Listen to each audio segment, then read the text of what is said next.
give somebody some background on this show. So what this is that I love to cook. I've been working for the county for 30 years. They gave me this award, and I was like, it's kind of cool, specifically because of the bathtub upstairs and this wonderful kitchen and its layout. And I invite people, like my dear friend, and I was like, this is gonna sound weird. I want to invite you to my house and cook for you, talk about some consciousness on my show. And Sarah said, okay. And I was like, oh my God, the first person in the county is gonna bite off on it. And I'm like, let's do this. So I am so happy. And so we have a cocktail. I guess we're gonna start doing this. Cheers. Cheers. This is called The Last Word. It's one of my favorite cocktails. It's gin, chartreuse, lemon juice or lime juice. I had to use lemon juice because I didn't have lime juice today. And it's Luxador, which is this cherry liqueur, and ice. And we might be a little tipsy by the time we get to the end of this, but come join us.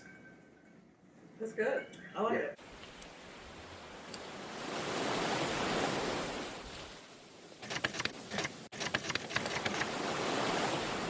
So, what do you like about it? Well, I do like that it's green. that was the first thing I noticed. I like the color.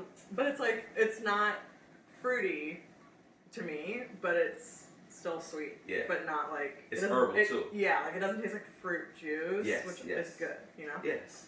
It's one of my favorites. I had it one time, and ever since, like, everywhere I go now, last word, can you make a last word? And I found out it's like an old ass cocktail. It's like during the early 1900s when this was they created this. So I was like, I'm rolling with it. So the last word, I will have the last word. Anyway, so this is what we're gonna cook today. So we have shrimp and chicken and pasta, and everything's organic. One of the things that we do, so what happens is that we've been trying to be non-gluten.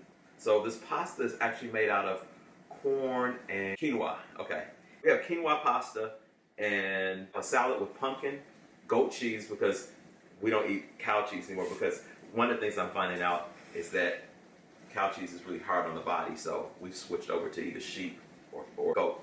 Yeah. So I made this pesto sauce. So this pesto sauce, I prefer making it myself because there's no extra chemicals in it. Can you see it? There. Let me show you. Let me do that. That's homemade pesto sauce. What that is basil, walnuts, olive oil, garlic, Parmesan. I promise you, we use Romano cheese instead of Parmesan, and salt and pepper. That's the topping for the pasta today. Okay. Perfect. I love pesto. So you want to tell them a little bit about you? Where you from and all? What you do? A little bit about me. Okay. Well, I'm from outside of Philadelphia. So from the East Coast, and been on the West Coast for 4 years and in Portland for 3. And at the county for almost 3. And my role there is I'm a service coordinator for kids with intellectual and developmental disabilities. So that means a lot of things, because my job does not have one particular specific description. So on any given day I could be like consulting with other, service providers and other county workers. Sometimes I'm doing some crisis intervention stuff with families. Sometimes I'm doing assessments for kids. Sometimes I'm in schools at IEP meetings. What's IEP? IEP is an individualized education plan. So when kids have a diagnosis of a disability, they're entitled to have some accommodations. Yeah, and then a lot of times I'm just doing a lot of paperwork at my desk because I work for the government. Yes. So bureaucracy. Yeah. There. Yeah. I mean, we met because we had a mutual case, and what was really impressive is how Sarah came to me as like, okay, I've been working with this family for a while. And I said, well, I had the case. And she said, this person wants to try to do something different with this case, but it's like, we're already over here. We were in agreement that there was something going on, but she wanted to go through this process and bring the family together and try to bring the mom and the daughter together, and it couldn't work because the family is too volatile. Well, we knew that, and we kept on saying it, but she let her go through the process. I didn't want to say anything, but it was the services that was being wrapped around it. And what happened is that is not anything against the other peer that works for the county, but the problem with it is that these families are so traumatized.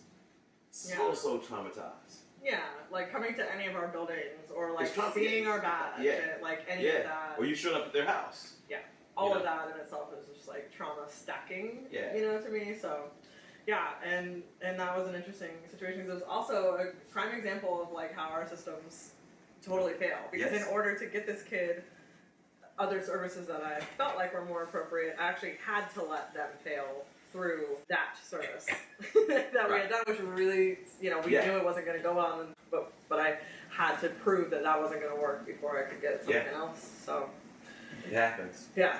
So tell me, what would it take for it to be different? What would it take for that to be different? What would make your job a lot easier? If, number one, if everything was not tied to funding and money, and that the people who were making those decisions about the money knew anything about what was really happening or cared about what was happening on like an interpersonal level with these families.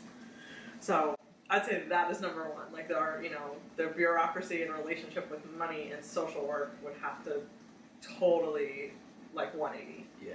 If not like invert or something, you know, like just be completely, you know, like the fee for service. Like there's so many things inside those systems that are tied to money that just are the barrier every time. Like you have to get through that barrier every time. I think we do a lot of like, you know, in the American culture, which just is typically very patriarchal, we do a lot of servicing, like parent down. Okay. So we're always like, this is what like the kid needs to do often in order to like please the parent or the parent's expectations, rather than like trying to reframe for families. You know, where is this coming from, and why is this particular thing a struggle between mom and kid or whatever? It's often that we just automatically assume like the kid is the problem and the parent is doing everything that they can. Yeah, and sometimes that's not. Most of the time, it's not the case. Yeah, unfortunately, you were not. I was being nice. You said no. I'm not nice. I'm kind, but I'm not nice.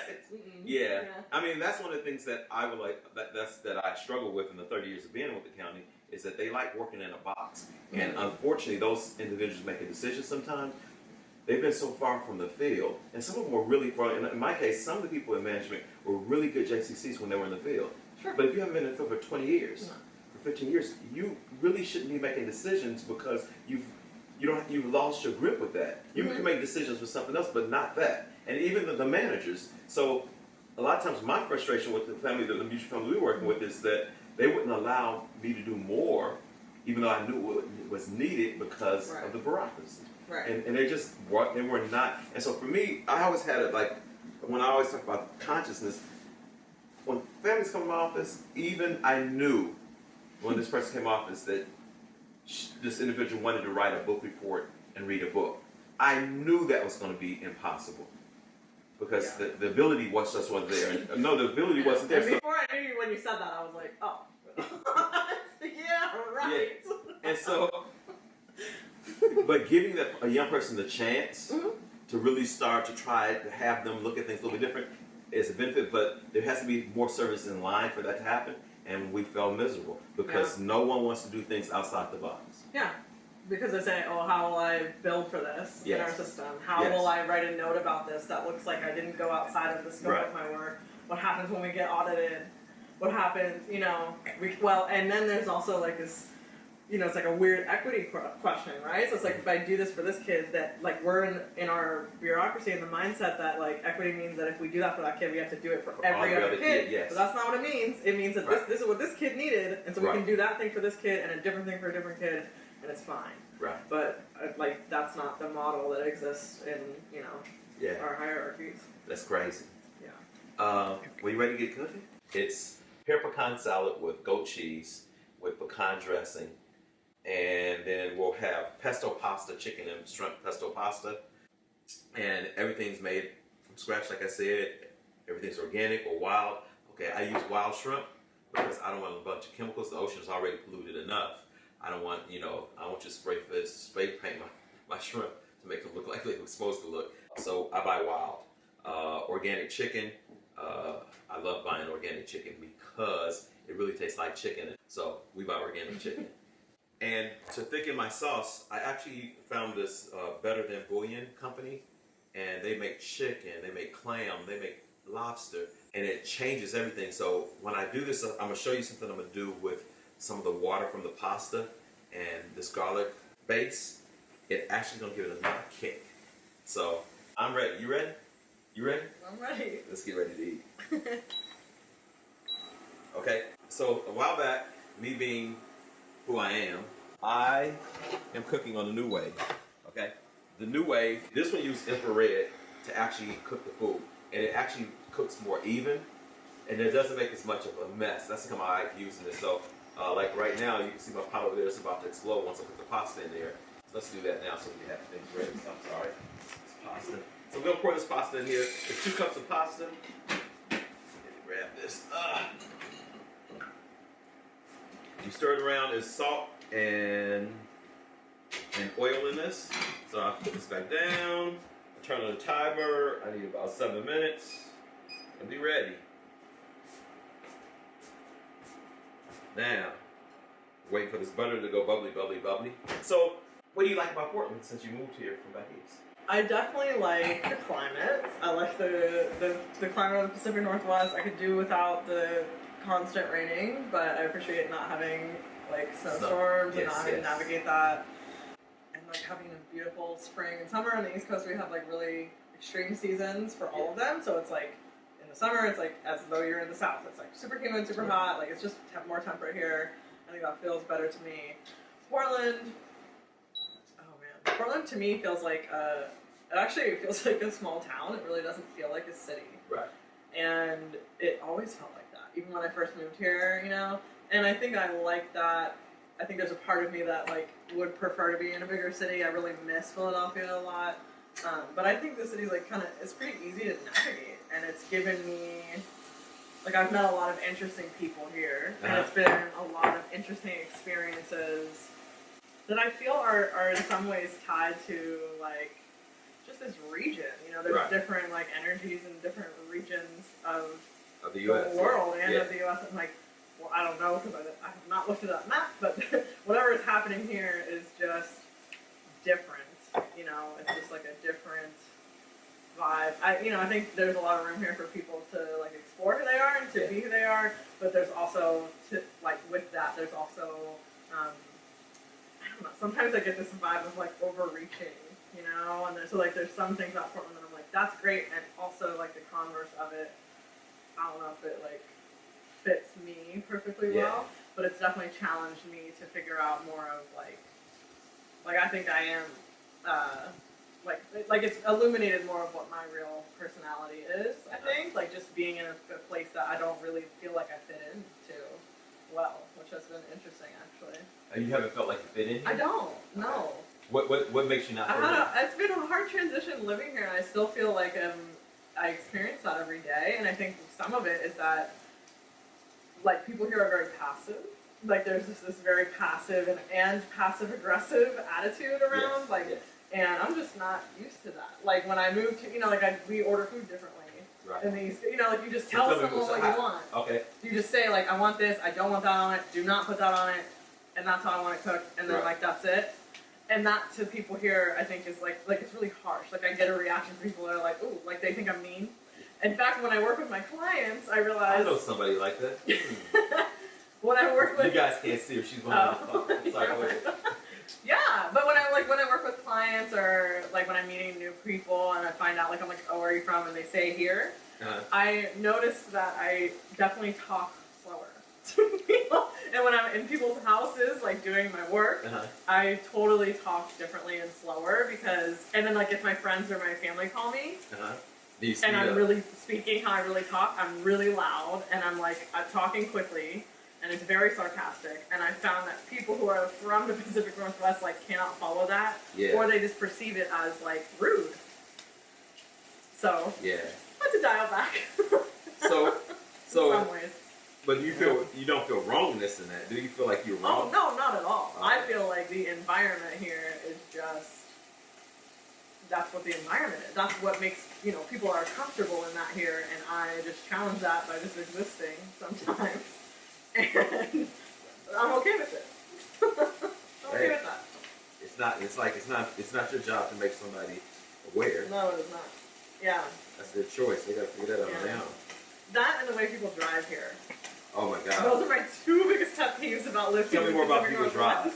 People will drive 10 miles under the speed limit. Nobody knows how to merge onto a freeway. No one knows how to park. No one knows how to navigate. Wait. Are you actually picking up her shit out of her head right now? It might be. The crazy thing is I'm from here. I am powerful. And I'm like, what is wrong with these people? See, well, you don't fit in either. Yeah, no. Yeah, like no one can navigate of like a parking lot. You know, like getting in and out of any store is like honestly so dangerous. Yeah, it's wild. Like, and then when I go back home to the East Coast, I'm like, oh, thank you. Like, people just move, they signal, they talk to each other. They're like, hey, I'm coming. People will lean out of their car window to be like, move. Right. Which is so much safer. And here I find, you know, every time it's natural for me, if I'm gonna like cut someone off or merge in front of them, I'll like put my hand up, like thank you, or like sorry. These motherfuckers want to do that. They will not do that. They don't even acknowledge it, or they're like, what? Huh? And I'm like, no, keep it moving. Yep. So that bothers me is sometimes very too. obnoxious. That bothers me sometimes too when they do that shit. Yeah. But yeah, when sometimes it's like to me it's kind of hilarious because a lot of things you were mentioning. My beautiful wife here told me before, she was like, I don't understand these people. I don't get them. They're just like driving and why do you want to get there? That's a great question that I have that every single day when I drive. Where are you going? And like, are you avoiding going there? This is the real question. Yeah. Like, What are you afraid of? yeah. Just move. I don't know.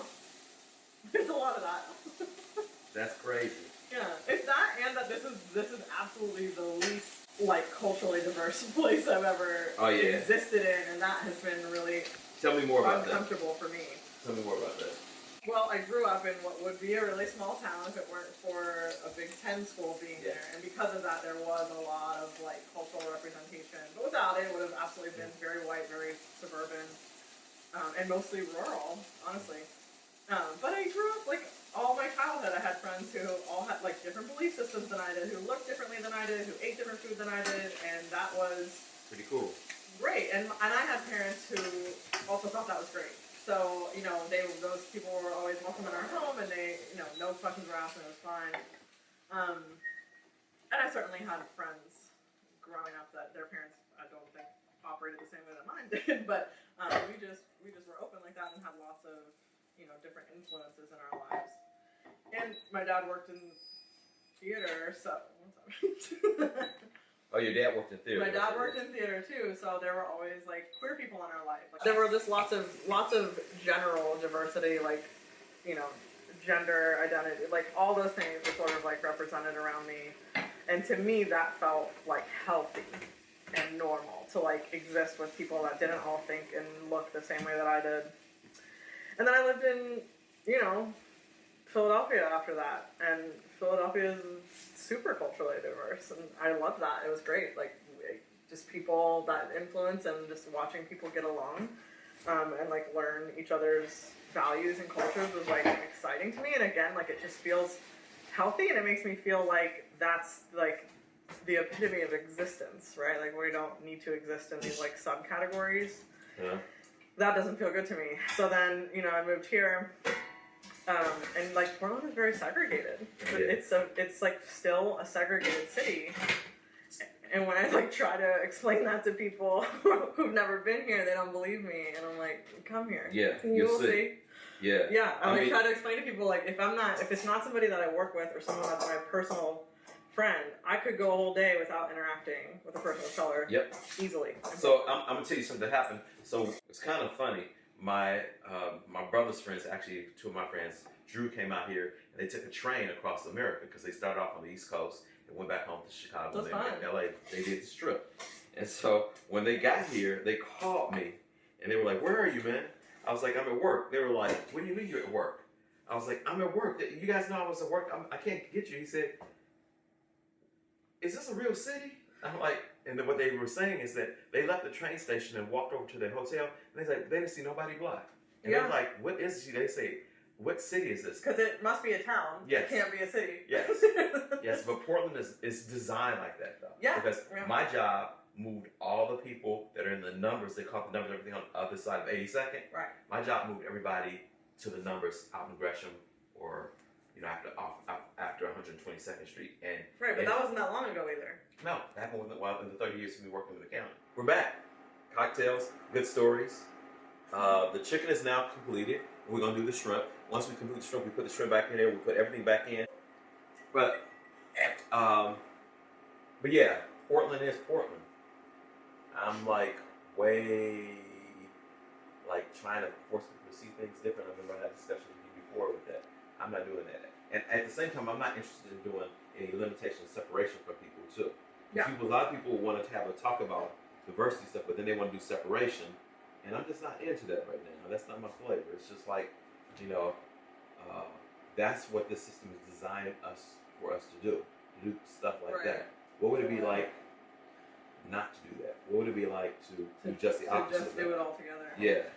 Well, I can tell you that for white people, that would be terrifying for most white people.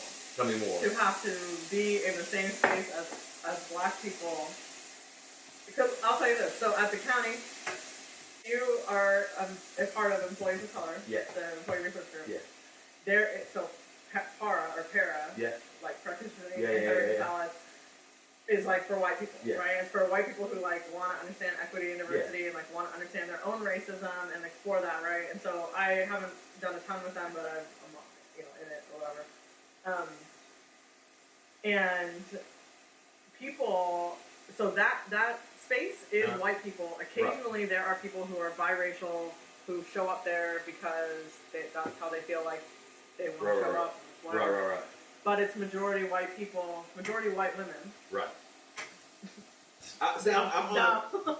Who show up there, and we're having conversations about like pretty basic stuff about like race, right? Right.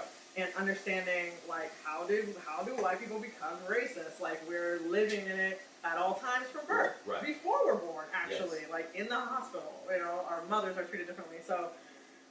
It's that, right? But I remember like being at a couple of those. I haven't gone in a long time. But I was at a couple of those meetings, and like it's only white people in the room, and still the white people in the room are whispering about these topics. And there's no black people in there. There's no one in there that could be like truly like offended, I guess, right? Like they might not that they're saying anything like directly offensive, but they're like, Right. I don't know, I don't understand. Whatever topic, or like black hair. Maybe they're like, I don't understand black hair and why that's a thing. Yeah. But they're like whispering about it. And it's only white people in the room. The point of being there is to talk about that. Yeah. Why don't we understand it? Why, or what do we think about it as a people? Yeah. And what is our judgment of it? And they're still whispering. And I remember like being at a meeting, this person, I don't remember her name, but she was there, and she kept whispering, and I was like, I cannot stand this. Like, I cannot stand this. And like, this is so, to me, that was very scary. And so I said to her, I was like, what? I just need to know, like, why you're whispering. There's What'd no she one. say? The point of being here is to ask these questions. And I said, it sounds like you don't have any relationships with any black people. Because you don't know how to, like, even ask a question about someone else's culture. What'd she say? And she was like, yeah, I don't. And then she said, I, like, try to make more black friends. And I said, what does that mean? So now you're just seeking out black people so you can have a black friend? And I was like, no. We gotta back up, like, but this is the thing. It's too scary for me to ask this person these questions. And I'm also a white woman. Like, Oh wow. so to put all of us in the same room and expect to have those conversations would require an exceptional level of, like, Facilitation. and, like, desocialization, Yeah. which people are not, that is so uncomfortable because you think you So- don't even know that it's a part of who you are. She did not know that being racist was a part of who she was. Like, she just didn't understand that. But why was she? Why was she racist? I mean, why would she know? Why would she know? You know what I'm saying? Because Well, she wouldn't, because, being white, you just get to hide that from she, yourself. So, but Well, it's unawareness. it's, Yeah. no awareness. She didn't have, and I think, like, to double up on that, like, not only did she not have any awareness, but she was from Portland, and she had lived a segregated life, and she had never had an interpersonal relationship with a black person, or, like, a person of color that was, was darker skinned, or whatever. Like, she just truly, there was never a connection made for her that, like, I mean, I'm making a lot of assumptions, obviously, right? But, like, I read her as, like, oh, like, you really are having a hard time connecting that, like, black people are not just black people, like, they're people. Like, Right. It was just this weird, like, fragment of that conversation that I was like, oh my gosh, like, you literally can't connect this. But And you don't even know it. and here's some piece though with where that's where I'm a little bit like I'm like, you're right. When I showed this with you before, I'm actually going to do work around this racism with all people, so people won't go into the wrongness. what happens is that you start talking about this topic, and everybody wants to go in the wrongness on both sides. Say more Okay. about that. What do you mean when you say wrongness? It's wrongness. So white people are like, oh my God, I didn't do anything, you know, and so they go into the defensive mode, so they shut down. Yeah. They leave their bodies. Mm-hmm. If you measured their pulse, they wouldn't be with you. They'd be someplace else. People of color go through and they've been so traumatized, they have to leave their bodies too. Right. So what you have is an empty room with a bunch of bodies. Yeah. So what would it be like to try to, and I have some ideas of how I'm going to do this, addressing things so that when people want to run in that space, that you start asking questions, where are you going right now? And I mean, as simple as that, it sounds crazy, but where are you going right now? Meaning that, why are you leaving? And not allowing them to go into the wrongness, because everybody feels the wrongness of this situation. Yeah. I mean, that's just my 2 cents that I'm like. No, that makes sense to me. You know, yeah, I think that makes sense. I'm hoping it works, but it's one of those things that I'm looking at. So I'm like, well, it's like, does anything work? True. It works, you know. I don't think anything just works, right? It works for something. Right. It works for something. So People have to choose it. yeah. So I want to make. I don't know if people you saw it on the film. What I did is I added a teaspoon of this garlic bouillon. I'm gonna let it boil halfway down, and then I'm gonna add the pasta back to it, the chicken, the shrimp, and then what I'll do is I'll put the pesto sauce on later. That's what it looks like. This is a different variation. This recipe tonight, Sarah told me she would eat anything, so I was like, okay, well that's not showing weird, yeah. Okay. Some things, I guess. You're not wrong. So, when I have guests, I like to try to create something for them that they've never had before, like my kale soup. I make a wicked. The woman on the other side of that camera will tell you, I make a wicked ass butternut squash soup. You know, it makes you go, ooh wee, you know, and I'll make ooh wee, you know, it makes you like, wow, it's really bomb. Well, today we're having this chicken and shrimp and pasta, non-gluten pasta that I'm putting together, and it's going to be delicious. I decided to add sun-dried tomatoes because the sun-dried tomatoes gets a little sweetness to the sauce, and then we'll put the pesto sauce on top, and we'll be done. We'll be ready to eat. So here's a big question of the day. I do something that you shouldn't do, I know. Jeezy, if you see this, if you come on with me, I promise I won't do it because you probably won't come on my show if I did this. I put sometimes my cooked meat back in the bowl where the raw juice was, and the shrimp too. But in this case, I'm putting it back in the heat, so killing the bacteria. My wife said, why would you do that? When somebody sponsors me and helps me get more bowls, I'll have bowls like the Food Network, and I won't have to worry about that. Y'all hear me? Pyrex, come through. Let's see. Subscribe, y'all. Subscribe. I'm funny too. Okay. So, let's go. Okay. So we're going to drop this pasta in here.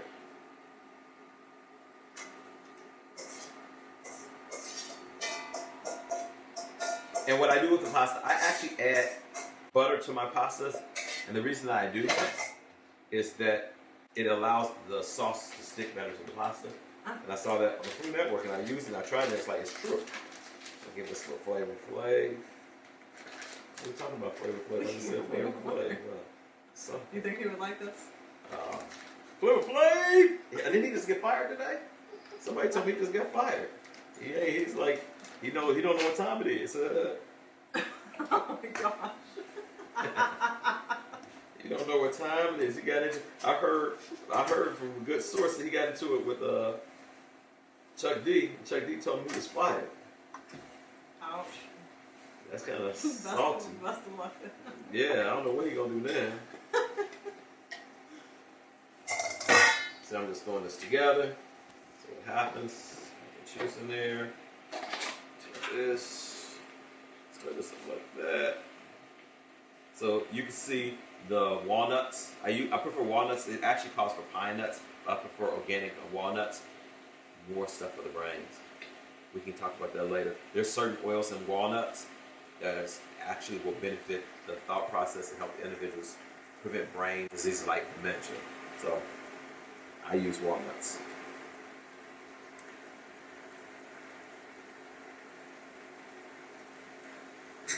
Oh my God, it's garlic in here, guys. It's very green. It's very vibrant. green. Yes, yes.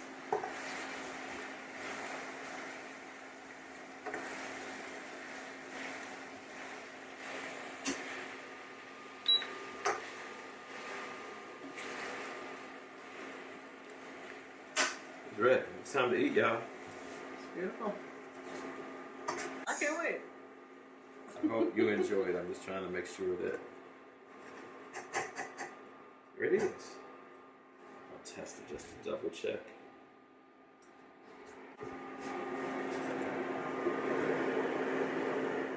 It's time to eat, get into this food. The pasta's already. It looks really saucy. I have to say, as my son would say. And the salad, if you see the salad, it's not tossed yet. We'll toss the salad when we start eating. I hope you enjoy the meal. I really appreciate you coming out. Yeah, thank you for having Come me. back more than one time, hopefully. Yeah, it was a blast. Thank you.